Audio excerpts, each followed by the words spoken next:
Olá, seja muito bem-vindo para mais um encontro com a palavra. É uma grande alegria ter você conosco.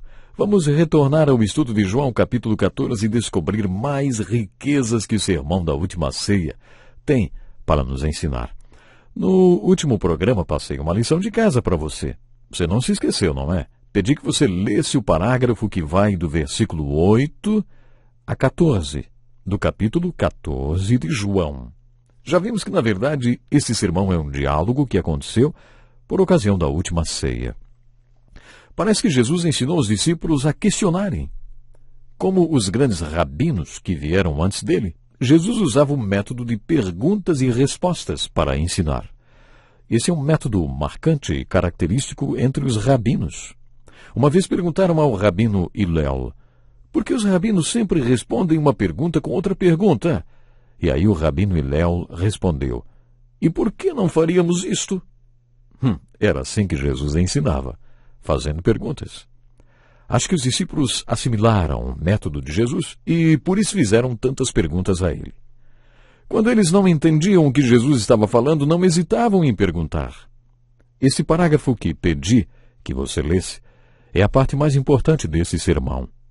Pedro fez duas perguntas. Senhor, para onde vais? E, Senhor, por que não posso seguir-te agora? Jesus respondeu a esta pergunta no início do capítulo 14. Na casa de meu pai há muitos aposentos. Se não fosse assim, eu lhes teria dito. Vou preparar-lhes lugar. E se eu for lhes preparar o lugar, voltarei e os levarei para mim, para que vocês estejam onde eu estiver. Pedro perguntou, Senhor, para onde vais? E Jesus respondeu, estou indo preparar um lugar. Senhor, por que não posso seguir-te agora? Porque esse lugar ainda não está pronto. Depois de responder as perguntas de Pedro, Jesus ainda acrescentou, vocês conhecem o caminho para onde vou? E dessa vez foi Tomé quem perguntou, Senhor, não sabemos para onde vais, como então podemos saber o caminho? Em resposta a esta pergunta, Jesus proferiu um dos versículos mais conhecidos do Evangelho de João e de toda a Bíblia. Eu sou o caminho, a verdade e a vida. Ninguém vem ao Pai, a não ser por mim. Parece que com esta resposta Jesus quis provocar outra pergunta, porque logo depois da resposta à pergunta de Tomé, ele declarou, se vocês realmente me conhecem, conheceriam também o meu Pai. Já agora vocês o conhecem e o têm visto. Isto fez com que Filipe dissesse, Senhor, mostra-nos o Pai, e isso nos basta. Você já deve ter reparado que no Evangelho de João, Jesus está sempre falando do Pai. Ele mencionou o Pai 124 vezes nesse Evangelho, e 43 vezes durante a última ceia. Então, isto era tudo que Filipe estava ouvindo, o Pai, o Pai, o Pai. Jesus estava sempre falando sobre o Pai.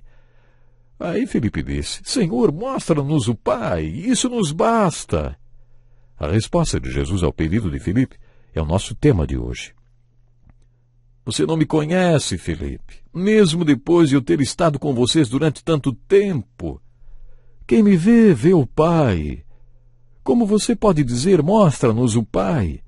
Você não crê que eu estou no Pai e que o Pai está em mim? As palavras que eu lhes digo não são apenas minhas. Ao contrário, o Pai que vive em mim está realizando a sua obra. Creiam em mim quando digo que estou no Pai e que o Pai está em mim. Ou pelo menos creiam por causa das mesmas obras. Digo-lhes a verdade, aquele que crê em mim fará também as obras que tenho realizado. Fará coisas ainda maiores do que estas, porque eu estou indo para o Pai. E eu farei o que vocês pedirem em meu nome, para que o Pai seja glorificado no Filho. O que vocês pedirem em meu nome, eu farei. Vamos dar uma parada aqui e ver o que Jesus disse nesse trecho do sermão da última ceia. No último programa, quando passamos a lição de casa para você, comentamos que este é o trecho mais importante do sermão da última ceia. Esta reunião para a celebração da Páscoa foi um retiro que Jesus promoveu com os apóstolos antes de deixá-los e comissioná-los para levarem o Evangelho até os confins do mundo. Vou tentar resumir com minhas próprias palavras o que Jesus falou neste parágrafo. Ele disse, Vocês já estão comigo há 3 anos e se fascinaram com as coisas que me viram fazer e com as palavras que me ouviram falar. Mas deixem-me contar algo sobre as minhas palavras e obras. Tudo que faço mostra que eu estou no Pai, e o Pai está em mim. No capítulo 10, encontramos a seguinte afirmação de Jesus: Eu e o Pai somos um. Imagino Jesus juntando suas mãos ao falar esta frase. Hoje talvez Jesus dissesse: Eu e o Pai somos unha e carne. Eu e o Pai não desgrudamos. Eu e o Pai estamos sempre juntos. Eu ando com o Pai e o Pai anda sempre comigo. Estou unido ao Pai e o Pai está unido a mim. Tudo que faço e cada palavra que falo é resultado desse relacionamento que tenho com o Pai. Jesus estava dizendo que a obra do Pai estava sendo feita na terra através dele e que a palavra do Pai estava sendo anunciada através dele, porque ele e o Pai são um. Por isso, tudo que Jesus fez foi uma expressão da unidade que ele tem com o Pai. O versículo que vem em seguida é a parte mais empolgante desse parágrafo. Digo-lhes a verdade, aquele que crê em mim fará também as obras que tenho realizado. Fará coisas ainda maiores do que essas, porque eu estou indo para o Pai. Jesus estava dizendo que os deixaria, mas pediria ao Pai que, quando isto acontecesse, o Espírito Santo fosse derramado. E agora a mensagem principal do sermão da última ceia.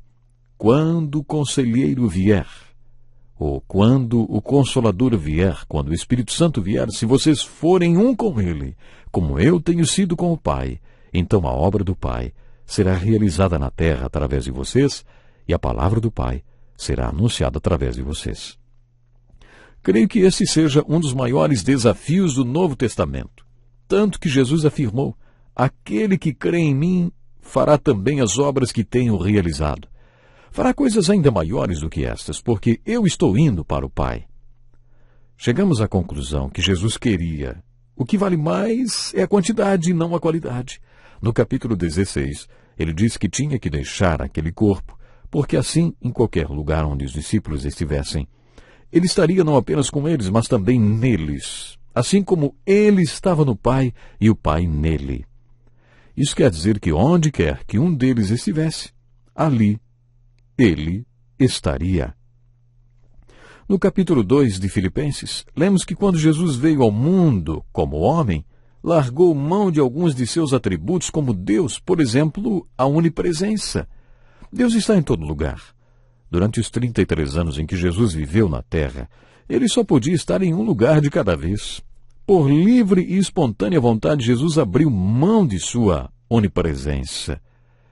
Jesus estava dizendo que depois que acontecesse esta transição e deixasse aquele corpo terreno, os discípulos estariam em união com ele, na verdade, mais próximos do que jamais estiveram.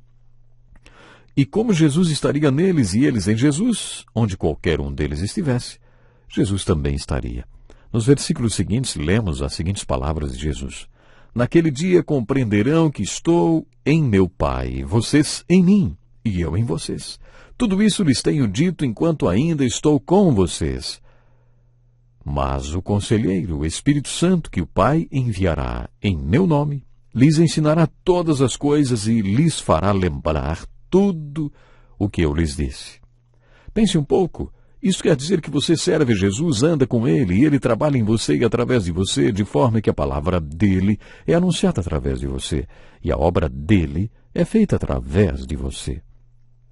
E quando você, às 11 da noite, cai na cama, exausto e dorme, para que suas forças sejam renovadas do outro lado do mundo, seus irmãos em Cristo, que também estão em Jesus, e em quem Jesus também habita, estão se levantando e começando a servi-lo. Sempre existe alguém ao redor do globo servindo ao Senhor. Jesus está sempre se expressando em alguém através do seu povo. Esse ensinamento de Jesus é muito importante, está ligado a algo novo que ele disse. E eu farei o que vocês pedirem em meu nome, para que o Pai seja glorificado no Filho. O que vocês pedirem em meu nome, eu farei. Isso não quer dizer que você terá tudo o que quer. Existem alguns requisitos aqui. Você tem que pedir em nome de Jesus para que o Filho glorifique o Pai. Conforme lemos em Romanos 8, 28, Deus age em todas as coisas para o bem daqueles que o amam, dos que foram chamados de acordo com o seu propósito. Se você estiver envolvido em algo que exalta Jesus Cristo e glorifica o Pai, tudo que você pedir em nome de Jesus, Ele o fará. Esses versículos são demais, são preciosíssimos. Mas Jesus não parou por aí. Ele continuou no versículo 15, dizendo: se vocês me amam, obedecerão aos meus mandamentos, e eu pedirei ao Pai, e Ele lhes dará outro conselheiro ou consolador, para estar com vocês para sempre, o Espírito da Verdade. O mundo não pode recebê-lo porque não o vê, nem o conhece. Mas vocês o conhecem, pois Ele vive com vocês e estará em vocês. Não os deixarei órfãos, voltarei para vocês. Dentro de pouco tempo, o mundo não me verá mais. Vocês, porém, me verão, porque eu vivo, vocês também viverão. Naquele dia compreenderão que estou em meu Pai, vocês em mim e eu em vocês. Quem tem os meus mandamentos e lhes obedece, esse é o que me ama. Aquele que me ama será amado por meu Pai, e eu também o amarei e me revelarei a ele. Que ensino maravilhoso para as nossas vidas! Essas palavras de Jesus fizeram com que Judas, não Iscariotes, Judas fizesse outra pergunta. Havia 2 apóstolos chamados Judas. Esse Judas fez a seguinte pergunta a Jesus: Senhor, mas por que te revelarás a nós e não ao mundo? Jesus respondeu: se alguém me ama, obedecerá a minha palavra. Meu Pai o amará. Nós viremos a ele e faremos morada nele. Aquele que não me ama não obedece às minhas palavras. Essas palavras que vocês estão ouvindo não são minhas, são de meu Pai, que me enviou.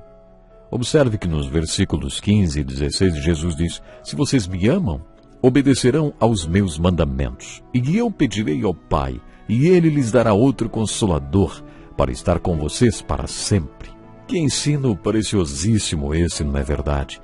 Finalizando o programa de hoje, eu quero lhe fazer uma pergunta. Você tem prazer em obedecer aos mandamentos do Senhor? Você tem prazer em que a palavra de Deus viva em você cada momento? Pense nisso. Até o próximo programa. Que lição importantíssima. Prezado ouvinte, coloque em prática o que você ouviu aqui. Sem dúvida, sua vida será grandemente abençoada. Este é um estudo escrito pelo Dr. Dick Woodward, na voz do pastor Edson Bruno. Até o nosso próximo encontro com a palavra.